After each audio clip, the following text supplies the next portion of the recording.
Hello दोस्तों, जय हिंद। कैसे हैं आप सब? उम्मीद है आप लोग अच्छे होंगे, हम भी अच्छे हैं।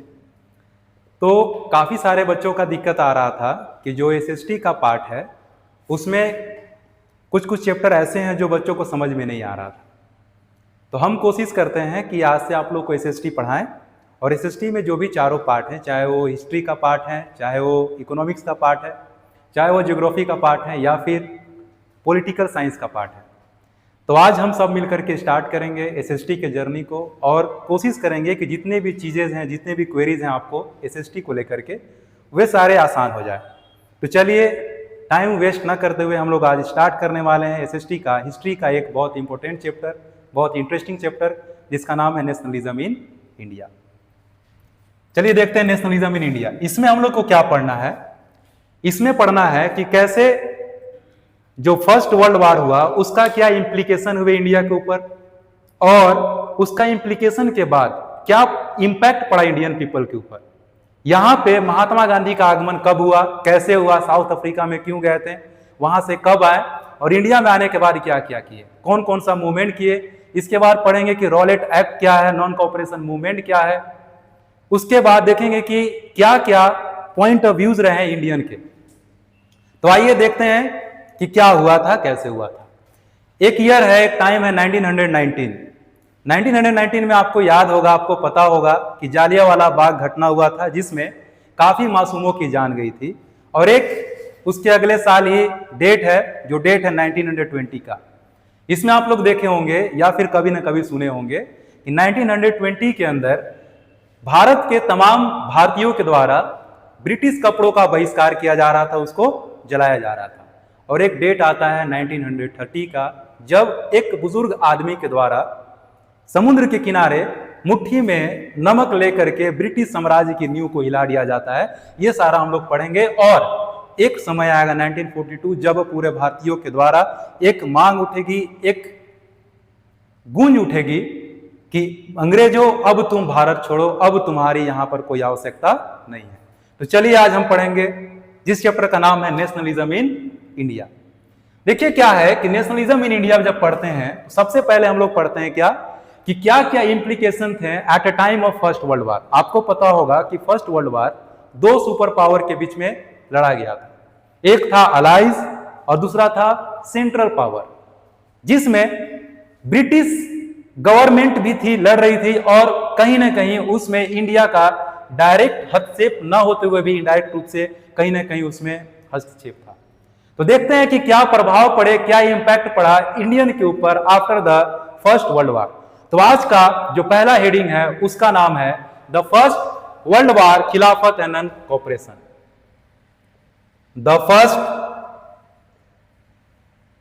वर्ल्ड वॉर, खिलाफत एंड नॉन कोऑपरेशन। हम लोग इस सीरीज में जो पहला टॉपिक कवर करेंगे उस टॉपिक का नाम है द फर्स्ट वर्ल्ड वॉर, खिलाफत एंड नॉन कोऑपरेशन। तो जो फर्स्ट वर्ल्ड वॉर हुआ उसका क्या क्या इंप्लीकेशन थे इंडियंस के ऊपर, सबसे पहले उसको समझते हैं। जो दो मेन इंप्लीकेशन थे इंडियंस के ऊपर वे थे, जो पहला था वो था पॉलिटिकल पॉइंट ऑफ व्यू से, और जो दूसरा था वो था इकोनॉमिकल पॉइंट ऑफ व्यू से। तो देखते हैं क्या क्या वो चीजें हैं। The implication of first world war,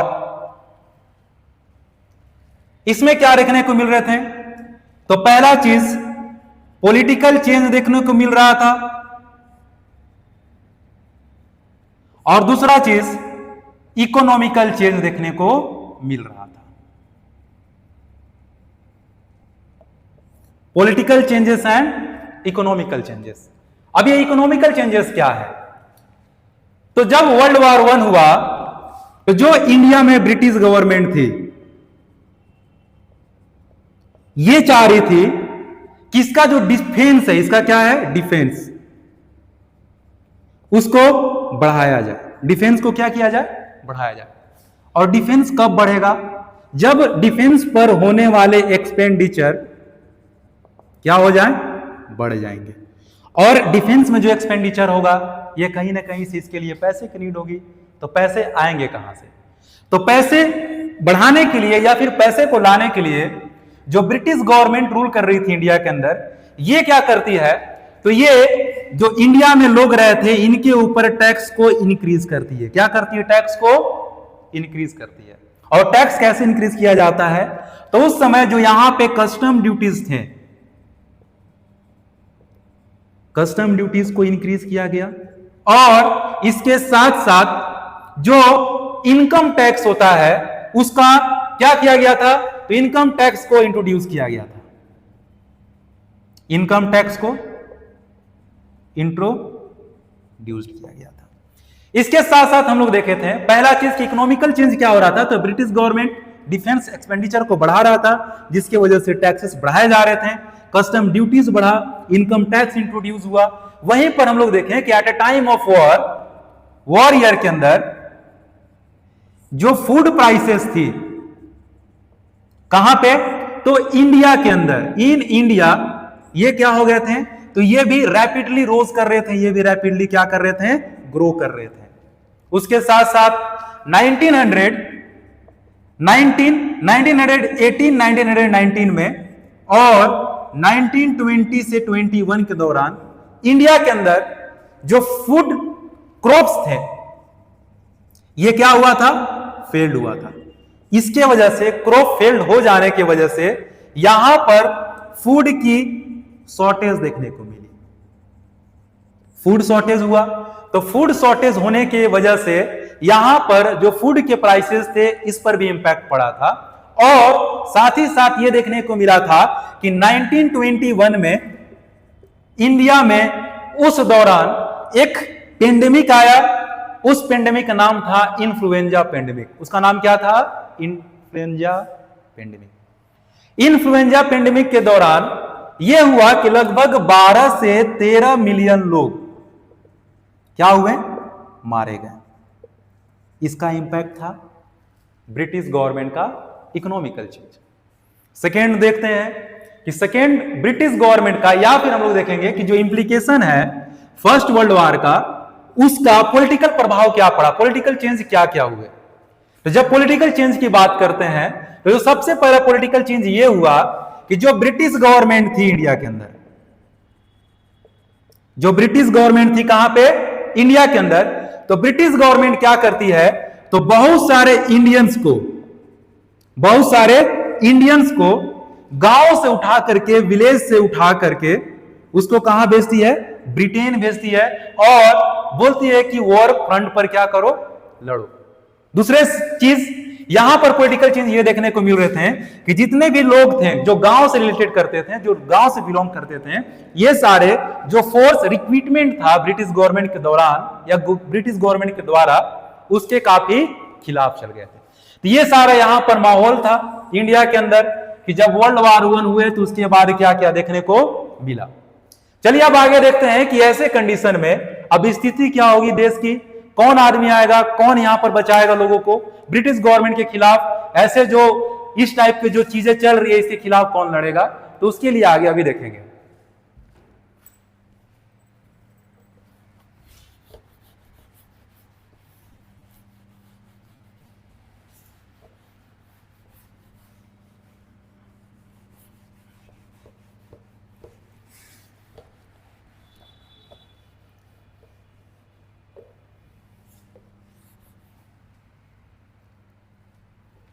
next heading है द आइडिया ऑफ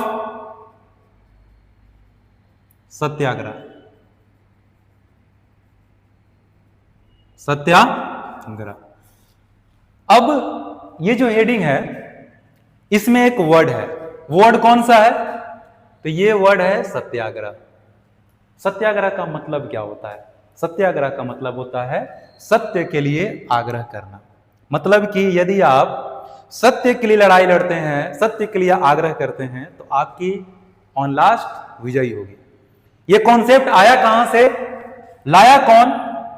इन सारे चीजों को अभी हम लोग इस टॉपिक के अंदर कवर करने वाले हैं। तो पहला चीज जान लीजिए कि महात्मा गांधी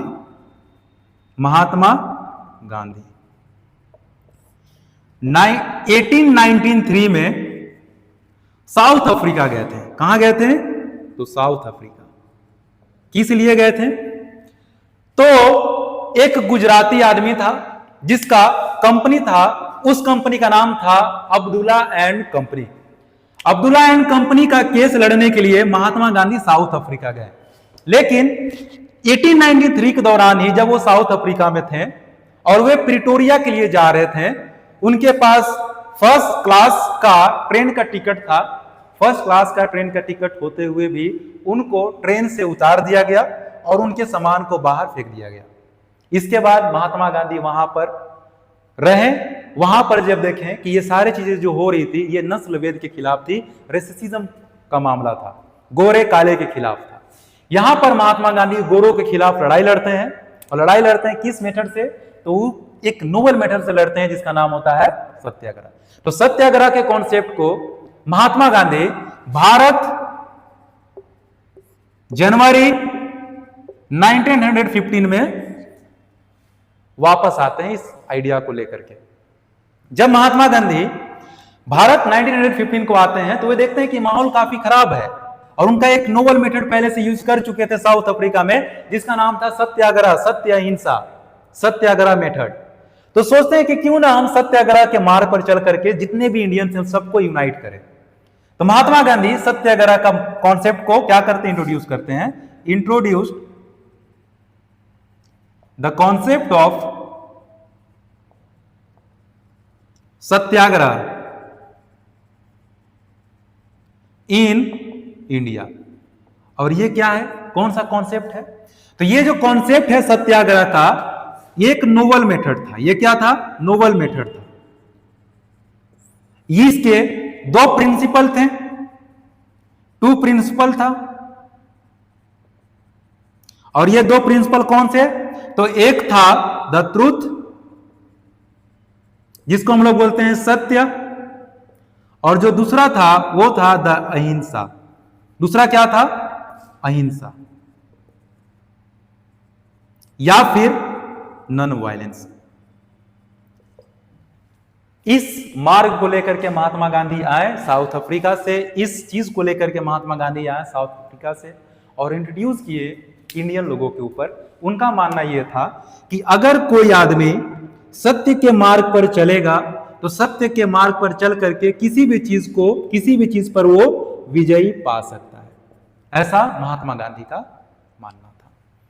अब क्या होता है कि भारत के अंदर एक एरिया है जिसका नाम है चंपारण। और ये चंपारण कहां है? तो चंपारण बिहार में है। चंपारण कहां है? चंपारण बिहार में। चंपारण जिले में चंपारण का जो सरकार था, वहां पर जो ब्रिटिश गवर्नमेंट थी, वो चंपारण के लोगों के ऊपर एक कानून लगा दी थी। उस कानून का नाम था 3 कठिया कानून। उसका नाम क्या था? 3 कठिया कानून, 3 कठिया लॉ या फिर 3 कठिया कानून।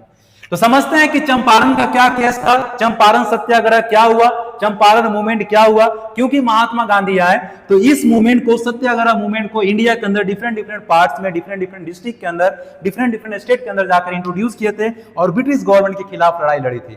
तो चलिए अभी देखते हैं हम लोग क्या। तो अभी देखेंगे चंपारण सत्याग्रह इन इंडिया।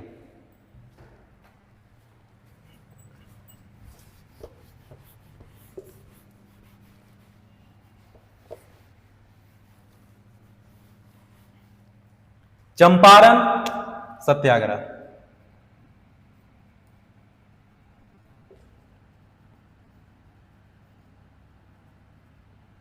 चंपारण सत्याग्रह, ये जो चंपारण सत्याग्रह है ये हुआ था 1917 में।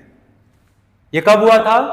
तो चंपारण सत्याग्रह इंडिया के अंदर जो हुआ था ये हुआ था 1917 में। इसमें क्या हुआ था? इसमें यह हुआ था कि चंपारण जिला, चंपारण डिस्ट्रिक्ट जो कि बिहार में है, यहां परिस्थिति यह थी कि चंपारण जिले के जो सरकार थी या फिर हम लोग बोल सकते हैं कि जो मजिस्ट्रेट थे, चंपारण जिले की जो मजिस्ट्रेट थे, इस मजिस्ट्रेट के द्वारा चंपारण जिले के अंदर जो लोग रह रहे थे इन सभी लोगों के ऊपर एक लॉ स्थापित किया गया था, एक लॉ इंट्रोड्यूस किया गया था। उस लॉ का नाम था तीन कठिया लॉ। उसका नाम क्या था? तीन कठिया लॉ। और ये तीन कठिया लॉ क्या था? तो तीन कठिया लॉ ये था, इसको समझते हैं अच्छे से, कि अगर कोई आदमी है, इसके पास अगर जमीन है, तो इस जमीन पे अगर इसका टोटल जमीन 20 कट्ठा है, क्या है? 20 कट्ठा है, 20 कट्ठा है। तो 20 कट्ठा पे ये पर 3 कट्ठा पे क्या करेगा? तो प्लांटेशन करेगा, और वो प्लांटेशन करेगा इंडिगो का, मतलब कि नील का। मतलब कि ये जो लॉ था तीन कठिया लॉ, इसका सीधा सीधा मतलब ये था कि अगर कोई चंपारण जिले में फार्मर है, तो उस फार्मर के लिए अनिवार्य है कि प्रत्येक 20 कट्ठा जमीन के ऊपर वो 3 आउट ऑफ 20 3 कट्ठा जमीन के ऊपर वो क्या करेगा? तो वो इंडिगो का प्लांटेशन करेगा, इंडिगो का प्लांटेशन करेगा। लेकिन इंडिगो का प्लांटेशन के लिए जो रिक्वायरमेंट होती है वाटर की, ये काफी ज्यादा होती है। उसके साथ ही इंडिगो के प्लांटेशन जब वर्कर करते हैं, तो जो फर्टिलिटी होता है किसका? तो लैंड का, ये धीरे धीरे क्या हो जाता है? लो हो जाता है। इसके बावजूद भी तीन कठिया लॉ को मानना यहां पे जो वर्कर्स थे या फिर यहां पर जो फार्मर्स थे, इन सभी के लिए अनिवार्य कर दिया गया। यह काफी ऑपरेसिव सिस्टम ऑफ प्लांटेशन था, जिसको लेकर के यहां के जो वर्कर्स लोग थे, ये लोग इस गवर्नमेंट के खिलाफ आपत्ति दर्ज कराई। आपत्ति दर्ज कराने के बाद यहां पर जो गवर्नमेंट थी, जो शासन कर रही थी, जो यहां पे जो रूल कर रहे थे, वे सारे लोग क्या करते हैं? तो जितने भी वर्कर्स जो फार्मर्स थे, जो तीन कटिया लॉ को फॉलो नहीं करता था, उसको प्रताड़ित करते थे, उनको उसकी जमीन को छीन लेने का कोशिश किया जा रहा था, उनके ऊपर तरह तरह के अत्याचार किया करते थे। इन्हीं किसानों में से एक किसान थे, इन्हीं किसानों में से बेसिकली एक लीडर थे किसानों का, जिनका नाम था राजकुमार शुक्ला। क्या नाम था उनका? राजकुमार शुक्ला। ये क्या करते हैं? तो राजकुमार शुक्ला जी इन किसानों की बात लेकर पहुंचते हैं महात्मा गांधी के पास। महात्मा गांधी के पास। ये महात्मा गांधी के पास जाने के बाद राजकुमार शुक्ला तमाम चीजें को बताते हैं। महात्मा गांधी तो उस समय नहीं आते हैं, लेकिन वे आदेश देते हैं डॉक्टर राजेंद्र प्रसाद को, अनुग्रह नारायण सिंह को, कि आप जाइए और मामले को समझिए। लेकिन जब डॉक्टर राजेंद्र प्रसाद, अनुग्रह नारायण, ये सारे लोग जाते हैं बिहार के चंपारण डिस्ट्रिक्ट में और जाकर चीजों को समझने की कोशिश करते हैं, या फिर जाकर बात करते हैं यहाँ का जो डीएम था उससे, मजिस्ट्रेट से, तो उनको निराशा हाथ लगती है, वहां से वापस खाली हाथ लौटते हैं। महात्मा गांधी को यह बात पता चलती है।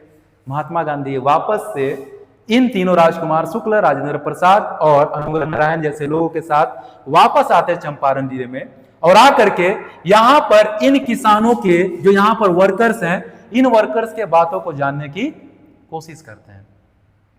इनके खिलाफ जो यहां का मजिस्ट्रेट है, महात्मा गांधी को बोलता है कि आप यहां से चले जाइए।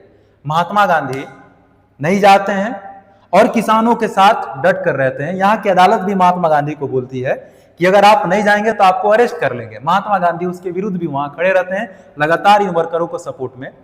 लास्ट में ये होता है कि महात्मा गांधी के प्रयासों से ये जो तीन कठिया लॉ था, इसको क्या कर दिया जाता है? खत्म कर दिया जाता है। तो ये पहली राहत थी किसको? तो भारत के अंदर जो काम कर रहे थे मजदूर, इनको, भारत के अंदर जो वर्क कर रहे थे किसान, इनको। तो ये पहले जीत थे। कौन सा? तो चंपारण सत्याग्रह अगेंस्ट ब्रिटिश सिस्टम। जो दूसरा है, जो दूसरा मूवमेंट किए महात्मा गांधी, वो किए थे खेड़ा डिस्ट्रिक्ट ऑफ गुजरात। कहां किए थे? तो खेड़ा डिस्ट्रिक्ट ऑफ गुजरात। ये क्या क्या था, वहां पर क्या चीजें हुई थी, चलिए इसको हम लोग अच्छे से समझते हैं।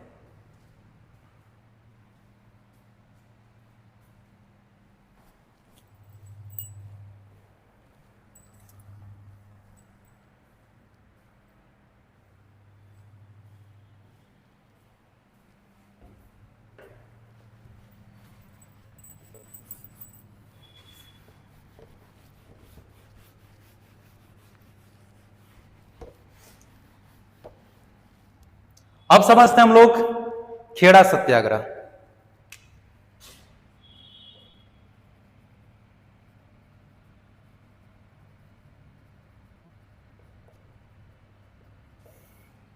देखिए, ये जो खेड़ा सत्याग्रह है, सबसे पहले जानेंगे कि खेड़ा है कहाँ। तो ये जो खेड़ा है, ये खेड़ा गुजरात के अंदर है। ये खेड़ा कहाँ है? गुजरात के अंदर। खेड़ा का क्या मामला था? खेड़ा का मामला ये था कि 1917 के आसपास जो हार्वेस्ट था, मतलब कि यहां पे जो वर्कर्स थे खेड़ा डिस्ट्रिक्ट के, ये वर्कर्स थे बहुत सारे वर्कर्स। ये क्या किए? तो ये प्लांटेशन किए या फिर ये एग्रीकल्चर किए। इसको चीजों को अच्छे से समझते हैं। एग्रीकल्चर किए, प्लांटेशन किए, एग्रीकल्चर किए। कौन? तो ये खेड़ा डिस्ट्रिक्ट के जो वर्कर्स थे, जो मजदूर थे, ये सारे। होता यह है कि 1917 के अंदर एक खतरनाक अकाल पड़ता है, सूखा पड़ता है, ड्रॉट पड़ता है खेड़ा डिस्ट्रिक्ट के अंदर या फिर गुजरात के अंदर।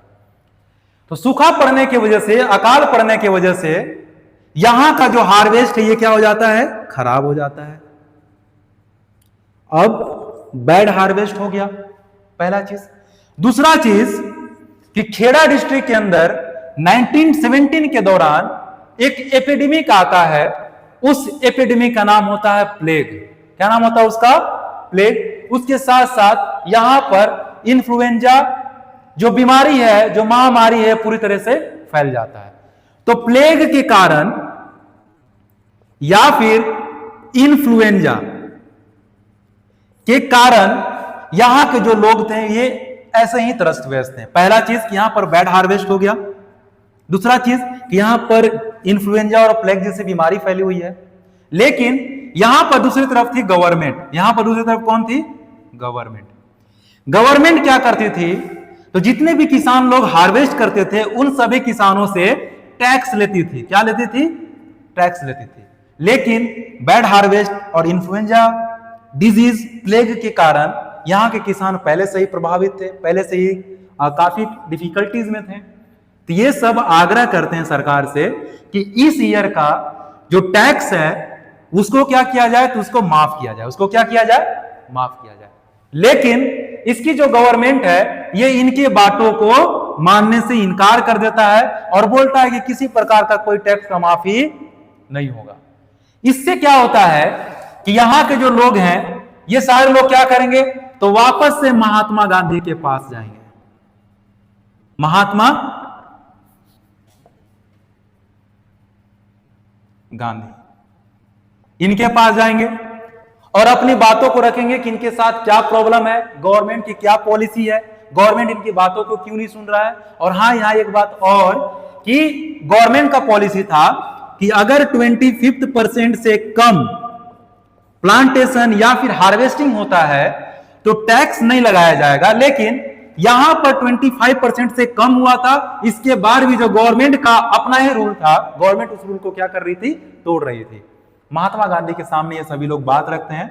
महात्मा गांधी आते हैं और महात्मा गांधी के प्रयासों से यहां के लोगों को क्या मिलता है? तो राहत मिलता है टैक्स के अंदर। महात्मा गांधी इनके खिलाफ अनशन करते हैं, हड़ताल करते हैं। तो यहां की जो ब्रिटिश गवर्नमेंट है ये क्या करती है ऑन द लास्ट कि 1917 का यहां पे किसानों का सभी टैक्स माफ करती है। उसके साथ साथ अगले साल के लिए भी, मतलब कि 1918 के लिए भी जो लोग थे खेड़ा के, इनका टैक्स को क्या किया जाता है? माफ किया जाता है। तो दोस्तों ध्यान दीजिए कि महात्मा गांधी लगातार सत्याग्रह मूवमेंट कर करके ब्रिटिश गवर्नमेंट को फुट पे ला रहे हैं। ब्रिटिश गवर्नमेंट इन सभी चीजों को देख रही है। इसका इंपैक्ट आने वाले पार्ट में हम लोग पढ़ेंगे कि क्या क्या पढ़ा, कैसे कैसे पढ़ा। तो चलिए आगे देखते हैं कि ये तो तुम्हारा खेड़ा डिस्ट्रिक्ट। अब देखेंगे हम लोग अहमदाबाद में क्या हुआ था।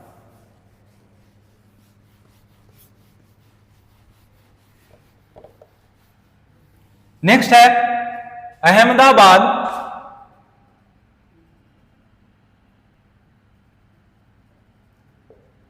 मिल वर्कर्स सत्याग्रह।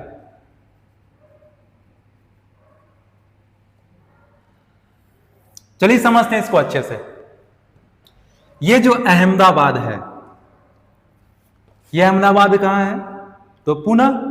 ये अहमदाबाद गुजरात के अंदर है। ये कहां है? गुजरात के अंदर। यहां पे सत्याग्रह क्यों हुआ? इसके पीछे का रीजन क्या था? इसका सत्याग्रह का आउटकम्स क्या क्या हुए, उसके परिणाम क्या क्या हुए, इसको जानने की कोशिश किया जाए। तो चलिए देखते हैं अहमदाबाद में क्या हुआ। अहमदाबाद, आपको पता है कि जो अहमदाबाद का इलाका है, यहां पर मिल की फैक्ट्रियां बहुत अधिक है। ये मतलब कि अहमदाबाद वाला इलाका मिल की फैक्ट्रियों के लिए जाना जाता है। यहां पे मिल फैक्ट्रीज काफी थे और मिल फैक्ट्रीज के अंदर काफी वर्कर्स लोग क्या करते थे? काम करते थे। मिल वर्कर्स लोग काम कर रहा है, लेकिन ये जो इन्फ्लुएंजा फैला हुआ है, स्पेनिश इन्फ्लुएंजा था बेसिकली, जो फैला हुआ था अहमदाबाद के अंदर, जो प्लेग फैला हुआ था अहमदाबाद के अंदर। तो अहमदाबाद के अंदर इन्फ्लुएंजा फैलने की वजह से या फिर प्लेग फैलने की वजह से बहुत सारे मौतें हो रही थी और इन सभी से डर करके जो वर्कर्स काम कर रहे थे इस मिल फैक्ट्रीज के अंदर, ये सभी छोड़ करके, काम छोड़ करके और कहां जा रहे थे? अपने अपने घर जा रहे थे। अब नौबत यह आ गया कि अगर सभी वर्कर्स घर चले जाएंगे तो लास्ट में तो मिल बंद हो जाएगा। तो टेंशन में आ गया कौन? तो टेंशन में आ गया यहां पे काम करने वाले या फिर यहां का जो मालिक था, यहां का जो ऑनर था। बेसिकली जो अहमदाबाद में सत्याग्रह हुआ, यह सत्याग्रह जो मिल के मालिक थे इनके और जो यहां पे काम करने वाले वर्कर्स थे इनके बीच में हुआ था। हुआ क्या था? देखिए, इन्फ्लुएंजा फैलने की वजह से सभी वर्कर्स घर जा रहे थे, तो ऑनर को डर था कि कहीं ना कहीं इनके मिल फैक्ट्री अगर वर्कर्स चले जाएंगे तो बंद हो जाएगा। तो ये क्या करता है? तो इन सभी वर्कर्स को एक लालच देता है, एक प्रलोभन देता है कि आपका जो सैलरी है, अभी आपको जो वेजेस दिए जा रहे हैं, इस वेजेस को इंक्रीज करके हम कितना कर देंगे? तो 100% से 200% कर देंगे। 100% जितना मिलता था इसका क्या कर देंगे? डबल कर देंगे। तो बहुत सारे वर्कर्स ऐसे थे जो अपने सैलरी को, अपने वेजेस को इंक्रीजमेंट देखता वे यहां पे रुक जाते हैं और यहां पर क्या करते हैं? काम को कंटिन्यू करते हैं। लेकिन कुछ समय के बाद ये जो फ्लू था या फिर इन्फ्लुएंजा डिजीज था या फिर यहां पर जो चल रहा था प्लेग, ये खत्म हो जाता है। और खत्म होने के कारण जितने भी वर्कर्स अपने घर गए थे, ये वर्कर्स वापस से लौट आते हैं इस मिल में। पहले से भी वर्कर कुछ काम रुक गया था काम करने के लिए और बहुत सारे वर्कर्स लोग यहां पर वापस आ गया मिल के अंदर काम करने। अब ये जो मिल था, यहां पर सफिशिएंट अमाउंट ऑफ वर्कर हो गए थे, सफिशिएंट नंबर ऑफ वर्कर हो गए थे, जिसके कारण ये मिल ऑनर एक प्लान करता है कि जिनकी जो सैलरी था, जिनका जो वेजेस था, उसको डबल किया है, इसको कम कर दिया जाए। तो कम करने की वजह से जो लोग यहां पे रुक गए थे, जो वर्कर यहां पे रुक गए थे, ये वर्कर क्या करते हैं? तो इन मिल ऑनर्स के खिलाफ हल्लाबाजी शुरू कर देते हैं, नारेबाजी शुरू कर देते हैं, स्ट्राइक करने लगते हैं। स्ट्राइक करने के बाद ये ऑनर बोलता है कि हम आप लोग को जो पहले से सैलरी था उस सैलरी में 20% इंक्रीज करके देंगे। लेकिन यहां पास जो वर्कर्स रुक गए थे, इनका मानना यह था कि आप 20% इंक्रीज करके मत दीजिए, आप कितना परसेंट दीजिए? तो 35% इंक्रीज करके दीजिए। बहुत सारे सोर्सेस में यह भी बताया जाता है कि यहां पर जो वर्कर्स थे, इन लोग डिमांड किया था कितना? इन लोग डिमांड किया था 50% का। लेकिन बेसिकली ये डेटा गलत है। ओरिजिनल जो डेटा ये कितना है? 35%। ऑनर बोला 20% देंगे, वर्कर्स बोले कि 35% चाहिए। स्ट्राइक पर बैठ गया ऑनर, गया महात्मा गांधी के पास। तो महात्मा गांधी अब ऑनर और वर्कर्स के बीच में मध्यस्थता का काम करते हैं और मिडिलमैन का काम करते हुए जब महात्मा गांधी आते हैं तो उनके प्रयासों से ये जो 35% था इसको नहीं किया गया, उनके प्रयासों से 20% नहीं किया गया, बल्कि उनके प्रयासों से कितना किया गया? तो 27.5% बढ़ाया गया। मतलब कि अगर ऑनर था तो ऑनर किसका होगा? ब्रिटिश गवर्नमेंट का होगा। ब्रिटिश गवर्नमेंट बोला 20%, इन लोग बोला 35%, गांधी जी बोले कितना? 27.5%। मतलब कि अब आप क्या देखेंगे? अब आप देखेंगे कि गांधी के द्वारा, जो गांधी जी थे, इनके द्वारा सत्याग्रह मूवमेंट किया गया। और इस सत्याग्रह मूवमेंट में पहला मूवमेंट हुआ कहां? तो पहला मूवमेंट हुआ चंपारण, बिहार में। चंपारण बिहार में। चंपारण बिहार में जो 3 कठिया लॉ था इसको खत्म किया गया। मजदूरों को जो ऑपरेसिव प्लांटेशन कराए जा रहे थे मजदूरों से, उसको खत्म किया गया। महात्मा गांधी की पहला जीत। दूसरा, खेड़ा डिस्ट्रिक्ट के अंदर जो सत्याग्रह हुए थे, इसके अंदर हम लोग क्या देखें कि 1917 और 1918 के लिए टैक्स को क्या किया गया था, तो माफ किया गया था। दूसरी बार महात्मा गांधी जीतते हैं। तीसरा क्या देखें कि चंपारण, तीसरा क्या देखें तो अहमदाबाद में जो मिल वर्कर्स थे इनके लिए लड़ाई लड़ते हुए महात्मा गांधी इनका टोटल इनकम में 27.5% का इंक्रीमेंट कराए थे। तीसरी बार जीत हुई महात्मा गांधी की ब्रिटिश गवर्नमेंट के खिलाफ। ब्रिटिश गवर्नमेंट लगातार बैकफुट पर आ रहा था। ब्रिटिश गवर्नमेंट को अब यह देखा नहीं जाएगा। वास्तविक सी बात है कि ब्रिटिश गवर्नमेंट लगातार पिछले 200 साल से 150 साल से हमारे देश के ऊपर राज कर रहा था। उसके बिना आदेश के लोग सांस नहीं ले पाते थे, लेकिन यहां पर एक फकीर सा आदमी, एक ऐसा आदमी जो जिसका एज भी काफी हो गया है, उसके द्वारा बार बार ब्रिटिश गवर्नमेंट कहां आ रहा है, बैकफुट पर आ रहा है। ब्रिटिश गवर्नमेंट क्या करेगा कि अब इन सभी चीजों को रोकने के लिए उसको तो लगेगा कि अगर ऐसा ही कोई लीडर और आया, अभी एक लीडर है, हो सकता है भारत में कुछ समय के बाद कोई दूसरा लीडर आ जाए, तो अगर ऐसा ही चलते रहा तब तो ब्रिटिश गवर्नमेंट की नैया खत्म हो जाएगी। तो ब्रिटिश गवर्नमेंट क्या करेगा कि इन सभी चीजों को रोकने के लिए एक खतरनाक वाला लॉ को पास करेगा, और वो लॉ होगा, वो एक्ट होगा, उस एक्ट का नाम होगा रॉलेट एक्ट। रॉलेट